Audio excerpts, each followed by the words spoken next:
Alright, magandang araw sa inyong lahat mga kapatid. Meron na naman tayong pag-uusapan ngayon. Mga kaganapan dito sa West Philippine Sea. Nagsasagawa tayo ngayon mga tol ng multilateral maritime drill. Kasama natin ang bansang Amerika, ang US at saka ang Japan. Subalit sa gitna mga tol nitong maritime drill na to ng Pilipinas, Amerika at Japan ay namataan mga tol. Tila ba nagmamasid sa di kalayuan etong mga barkong pandigma ng China?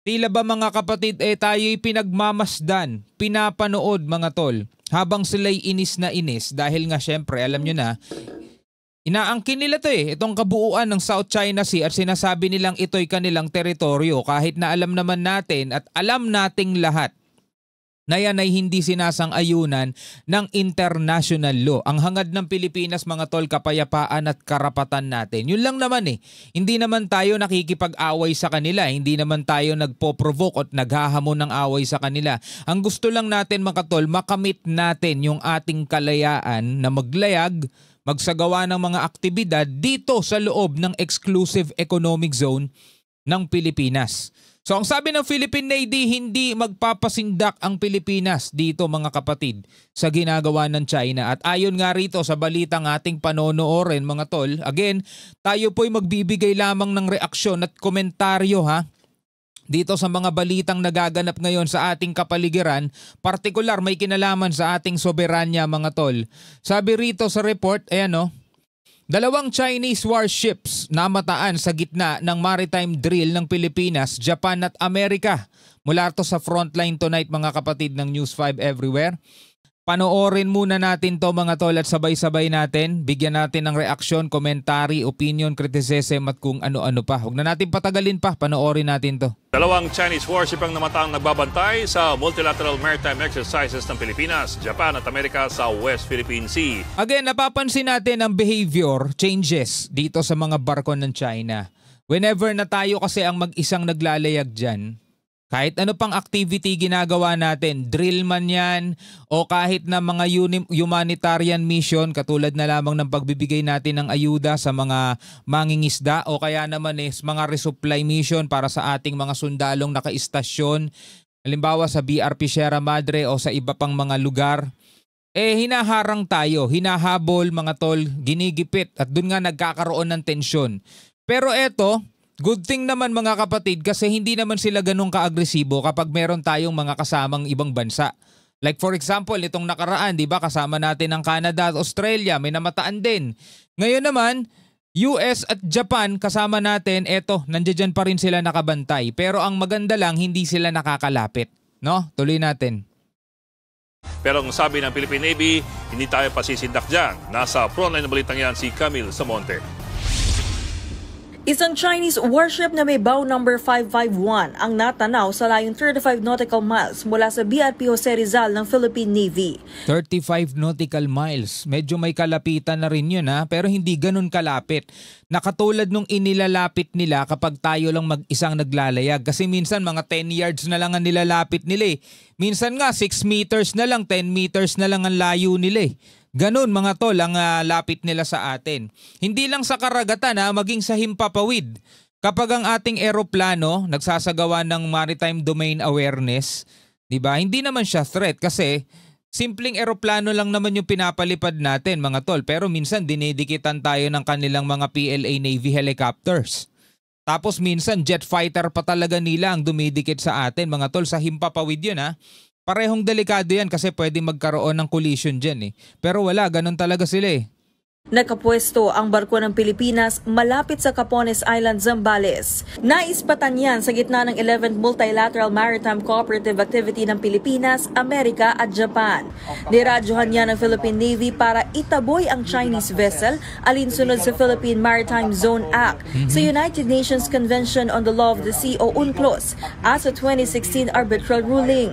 You do not possess the legal authority to conduct patrol in the Philippine Exclusive Economic Zone. Your illegal activities will be reported to the higher authority. Sad to say lang mga tol, yung mga ganitong klaseng radio challenge ay hindi rin naman pinapansin ng China. In fact mga kapatid, hindi talaga sila sumasagot. Sumasagot man sila pero kinokontra lang nila yung sinasabi ng ating mga kinauukulan. Na sinasabi nila itong mga lugar na yon is under jurisdiction ng China. Diba? Sila daw ang nagmamay-ari, yan daw ay kanilang internal waters mga tol. Kahit na paulit-ulit nating sinasabi sa kanila na ang ating pinagbabasehan dito is yung 1982 UNCLOS o United Nations Convention on the Law of the Sea, which is signatory state din sila. Sad to say, hindi nila kinikilala mga kapatid kahit na nakapirma din sila sa kasunduang yon. Tapos ginagamit din natin yung 2016 arbitral award natin dahil yan ay hatol na officially. Mga tol, bind yan ng international law. Etong hatol ng Permanent Court of Arbitration na pinapaboran etong ating ipinaglalaban mga tol at pinapawalang bisa naman yung walang basehan. No, walang basehan na 9-dash line nila mga tol. So sino ba dapat ang sundin? Yung sinasabi ng international law o sinasabi lang ng isang bansa? Diba? Ako mga tol kaya meron tayong batas hindi lang sa international law. Meron tayong batas nagsisimula sa ating tahanan. Siyempre, para hindi tayo magkaroon ng kaguluhan, may batas dyan, may rules. Tapos sa barangay, di ba? Sa syudad, sa bansa. Ngayon, sa bansa mga tol, siyempre meron dyang batas. Ngayon, ito pinag-uusapan natin iba't ibang mga bansa. Di ba?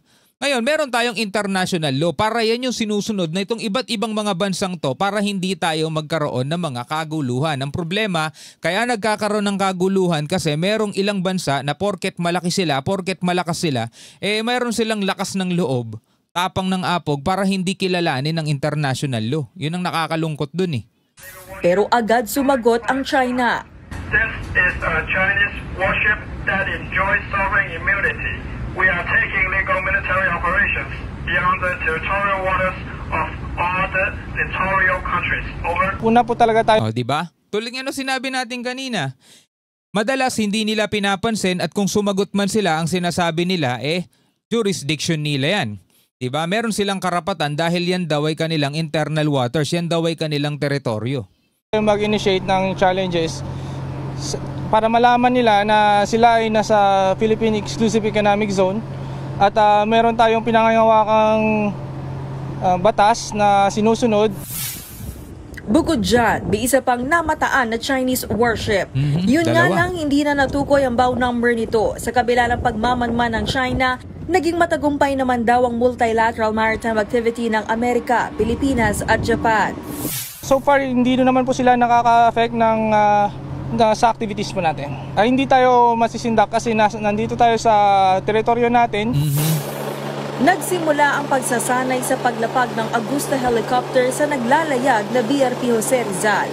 Isa ito sa pinakadelikadong operasyon kaya kailangan ito ng pagsasanay. Oo, kasi umaandar yung barko di ba? Tas susundan yun ng helicopter habang habang lumilipad. Tapos habang umaandar yung barko, umaandar din yung helicopter. Dapat pantay yung bilis nun. Tapos unti-unti siyang lumalapag. Delikado kasi yun. Kapag nagkamali ng galaw yung piloto, pwedeng tumabingi yung helicopter tapos tatama yung kanilang, alam mo na, hélice ng helicopter. Delikado talaga yun. Kaya ito talaga dapat sinasanay. Gagawin din ang bahaging ito ng pagsasanay sa mga barko ng Amerika at Japan. Kasi mas mahirap gawin yan kapag under pressure na. Ibig sabihin, ngayon kasi, nagagawa nila kasi exercises yan. Pero halimbawa, gagawin nila yan sa gitna ng labanan, sa gitna ng bakbakan, may mga nagliliparan kung ano-ano mga tol, under pressure, kailangan mabilisan ng kilos. Mas mahirap gawin yung ganun. Diba? Nagbabalita mula sa Frontline, Camille Samonte. So eto na mga kapatid, lagi nga naman natin pinag-uusapan yung tungkol dito sa West Philippine Sea. Again mga kapatid, ako sinasabi ko lagi sa inyo, hindi naman natin kaaway ang China. Ang tinutukoy ko is mismong bansa. Diba? Kasi wala namang kinalaman yan . Wala rin kinalaman yung ibang mga mamamayan nila, mga to, lalong-lalo na yung mga Chinese na kasama na natin dito sa Pilipinas sa mahabang panahon. Dito na sila nagtrabaho, nagnegosyo, nakapagbuo ng pamilya, hindi natin sila galit, Hindi natin sila kaaway. Actually, ang buong China naman talaga hindi naman natin tinuturing na kaaway . Kaya tayo ganito mga tol, kasi bansa natin ang pinag-uusapan. Siyempre pro-Filipino tayo di ba? Ang sinasabi natin dito, kailangan natin matamo yung 100% na kalayaan natin. Kasi hindi natin matatawag talagang malaya ang ating bansa hanggat merong maniniil. di ba? O naninikil. Mga nang sisiil, ano pa ba tawag doon, di ba? Mga nanlulupig. Hindi natin matatawag talagang isang malaya kapag meron tayong bagay na dapat ginagawa natin pero hindi natin magawa kasi may pumipigil. At yung pamimigil na yon mga kapatid is may halong pagbabanta, di ba? Katulad na lang halimbawa, gusto natin makuha yung mga natural resources, yung mga gas, natural gas dito sa ilalim ng West Philippine Sea. Hindi tayo makapag-explore. Bakit? Pinipigilan kasi tayo. At paano natin masasabing malaya tayo pag ganyan, di ba? Kapag tayo yung mga naglalayag, yung ating mga mangingisda dyan, di ba, hindi sila makapunta doon sa dating pinupuntahan nila para manghuli ng isda kasi pinapalayas na sila. Sa loob yan ng exclusive economic zone natin. So paano natin matatawag na malaya kung ganun? Ikaw ba malaya ka pag ganyan? Di ba? Hindi mo magawa yung dapat ginagawa mo. Kaya yun ang ating ipinaglalaban at tayo mga tol ay hindi gumagamit ng kahit na anumang puwersa. Gumagamit tayo sa pamamagitan ng pakikipagdiplomasya. Marami nga mga Pilipino naiinis na bakit ganun lang daw ginagawa ng Pilipinas? Syempre, dinidepende kasi yan sa kakayanan mo. Dinidepende yan sa kung anong kaya mo pang gawin. Kapag hindi mo pa kaya, bakit mo hahamunin? Bakit mo hahamunin ng away yung isang malaking bansa na hindi mo pa kaya, di ba? Anyway, bilang mga Pilipino, ano ang inyong masasabi rito? Comment na lamang kayo sa ibaba. Hanggang sa muli, ako nga pala si Shobal D. Peace out.